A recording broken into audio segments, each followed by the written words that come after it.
United Nations Secretary General Antonio Guterres has called the situation in Gaza appalling indictment of the situation.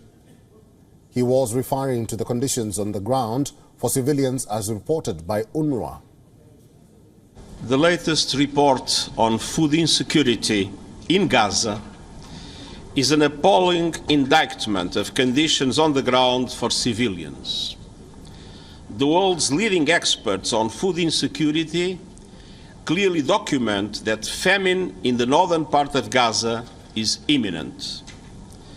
More than half of all Palestinians in Gaza, 1.1 million people, have completely exhausted their food supplies and are facing catastrophic hunger, according to the report. The head of the United Nations Palestinian Refugee Agency had earlier said hunger in the Gaza Strip was man-made and that the crisis can be resolved and reversed through proper political will. UNRWA chief Filipe Lazzarini said that Gaza can be flooded with food through the crossings. He was speaking at a press conference in Cairo with Egyptian Foreign Minister Sameh Shoukry. With the war between Israel and Hamas now in its 6th month, the United Nations has warned that at least 576,000 people in Gaza, that is 1/4 of the population, are on the brink of famine, and global pressure has been growing on Israel to allow more access for aid.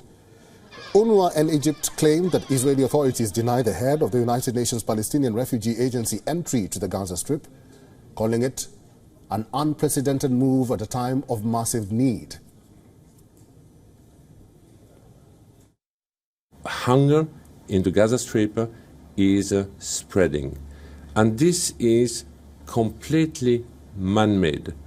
It is hitting a region which in the past has never ever experienced hunger, and today no one escaped to this in the Gaza Strip.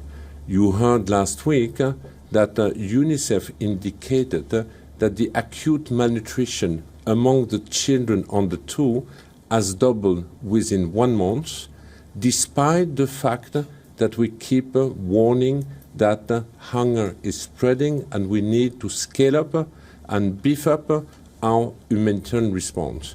We are engaged in a race against the clock to try to reverse the impact of the spreading hunger and the looming famine in the Gaza Strip.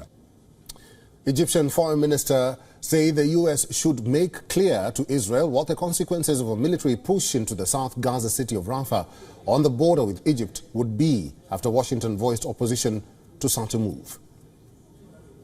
It is unacceptable that there should be any military activity directed towards Rafah under the current situation with the presence of 1,400,000 Palestinian civilians in a very small area, that the humanitarian consequences, the loss of life that would result in such a situation would be catastrophic, would probably exceed the already 30,000 that have already lost their lives. Netanyahu reaffirmed to a cabinet meeting on Sunday that Israeli forces would go into Rafah after more than 5 months of war, despite international pressure for Israel to avoid civilian casualties. For all the latest news, download the WION app and subscribe to our YouTube channel.